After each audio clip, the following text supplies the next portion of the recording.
بھی ہوں اور آپ سے معذرت خواہ بھی ہوں. ایک لمبے عرصے سے آپ یہاں تشریف لے آتے ہیں اور یہاں کی جو سیاسی سرگرمیاں ہیں اس کو آپ کور کر رہے ہیں. تو آج میں نے سوچا کہ آپ سے براہ راست ملاقات بھی ہو جائے, بات چیت بھی ہو جائے. اس وقت جو سب سے کربناک اور تکلیف دہ موضوع ہے وہ اسرائیل کی وحشیانہ دہشت گردی ہے, ریاستی دہشت گردی. اور جو غزہ کے مسلمانوں کا قتل عام کر رہی ہے, 50 سے 60 ہزار مسلمانوں کو, جو بچے ہیں, خواتین ہیں, بوڑھے ہیں, عام شہری ہیں, ان کو شہید کیا ہے انہوں نے. اور ابھی تک ان کا خون پی پی کر ان کا پیاس نہیں بجھ رہا ہے. اب انہوں نے اس کی یہ سلسلے جو ہیں وہ لبنان تک وسیع کر دیے ہیں, دوسرے اسلامی ممالک تک وہ آگے بڑھ رہا ہے. تو اس دہشت گردی کا راستہ روکنا امت مسلمہ کا فرض بن جاتا ہے. اور ایسے حالات میں امت مسلمہ کی خاموشی یا ان کے حکمرانوں کی جو خاموشی ہے وہ پوری امت مسلمہ کے لیے تشویش کا باعث ہے. ہمیں بڑا واضح موقف لینا چاہیے, عملی اقدامات کرنے چاہیے, اور فلسطین کی آزادی اور مسجد اقصی کی آزادی کے لیے مسلمانوں کو ایک متحدہ کمانڈ میں آنا چاہیے. مشترکہ دفاع میں ان کو ایک پالیسی بنانی چاہیے. یہ بھی بڑی واضح بات ہے کہ اسرائیل اس وقت جو اسلحہ استعمال کر رہا ہے اس میں امریکہ اور مغربی دنیا کا اسلحہ شامل ہے. اس کی پشت پر وہ لوگ موجود ہیں اور انسانی نسل کشی کے اس عالمی سطح کا جرم جو کر رہے ہیں, انسانی جرم کا ارتکاب کر رہے ہیں, کس بنیاد پر آج کے بعد امریکہ کو یا مغربی دنیا کو انسانی حقوق کی بات کرنے کا حق حاصل ہوگا, جبکہ انسانوں کا خون ان کے ہاتھوں سے ٹپک رہا ہے اور وہ عالمی دنیا کی قیادت کی بات کرتے ہیں. امریکہ اور مغربی دنیا کو عالمی دنیا کی قیادت کا اب کوئی حق حاصل نہیں ہے. پرسکون عالمی زندگی, انسانیت کی زندگی یہ مطلوب ہے, اور یہ اس کے دشمن ہیں.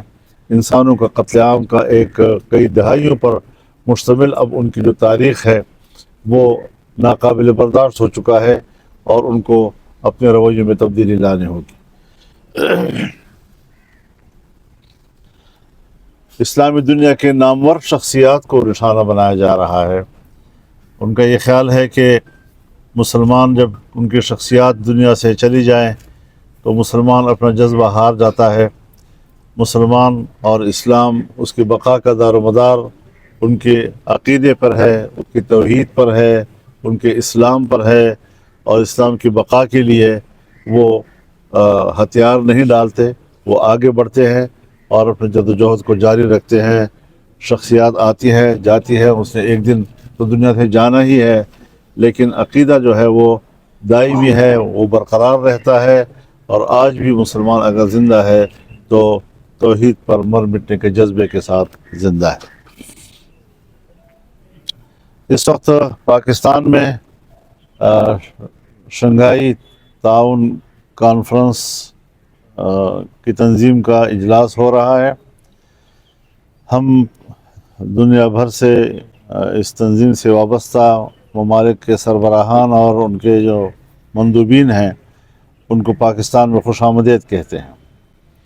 ہر چند کہ پاکستانی معیشت اس حد تک زمین بوس ہو چکی ہے کہ اس حکومت سے, کہ جو ہماری نظر میں عوام کی حقیقی نمائندہ بھی نہیں ہے, اس سے کوئی زیادہ استفادہ کرنے یا اس کانفرنس کو پاکستانی معیشت کے لیے ثمراور بنانے کے لیے ان کے پاس صلاحیت موجود نہیں ہے.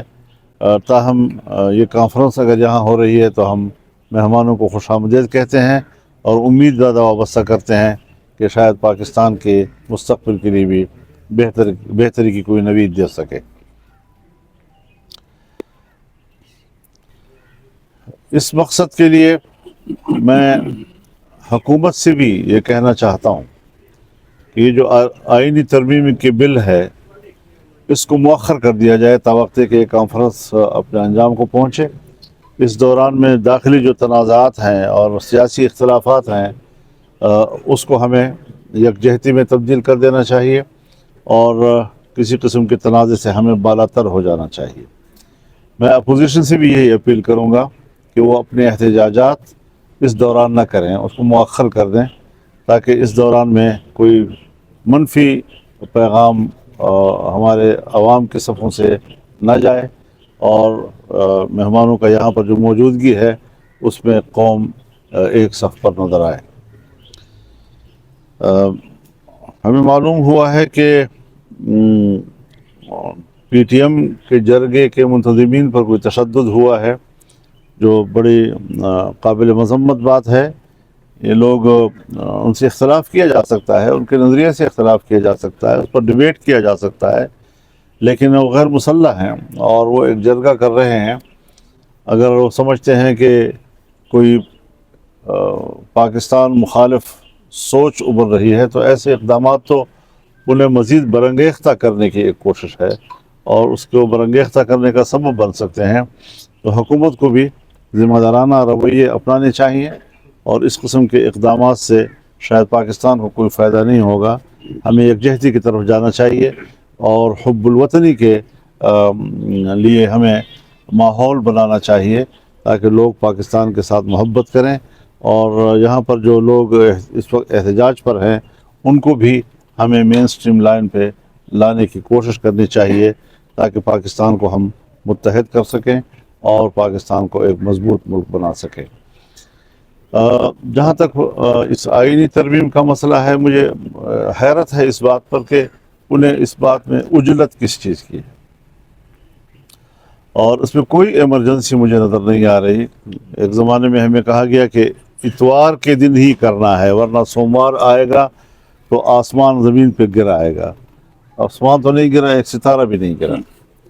تو اس طریقے سے لوگوں پہ ایمرجنسی مسلط کر کے کہ انیوا جس طرح بھی وہ چاہیں ہم بل کی منظوری دے دیں، میرے خیال میں یہ بل اپنی تفصیلات کے ساتھ، اصول کے ساتھ نہیں، تفصیلات کے ساتھ اس قابل نہیں ہے کہ اس کو پاس کیا جائے، اس کو سپورٹ کیا جائے، اور ہم کسی بھی قیمت پر حکومت کے ساتھ پلس ہونے کے لیے آمادہ نہیں ہیں۔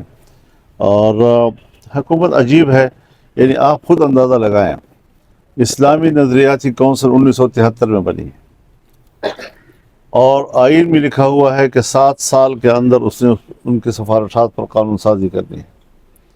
آج 2024 ہے، ایک سفارش پر بھی کوئی قانون سازی نہیں ہوئی۔ اسلامی جمہوریہ پاکستان میں اسلامی قانون سازی کے لیے کوئی جلدی نہیں ہے، لیکن ان کے معروضی مفادات، فوری مفادات، سیاسی مفادات، اس میں اتنی جلدی ہوتی ہے کہ راتوں رات آئین میں ترمیم کی۔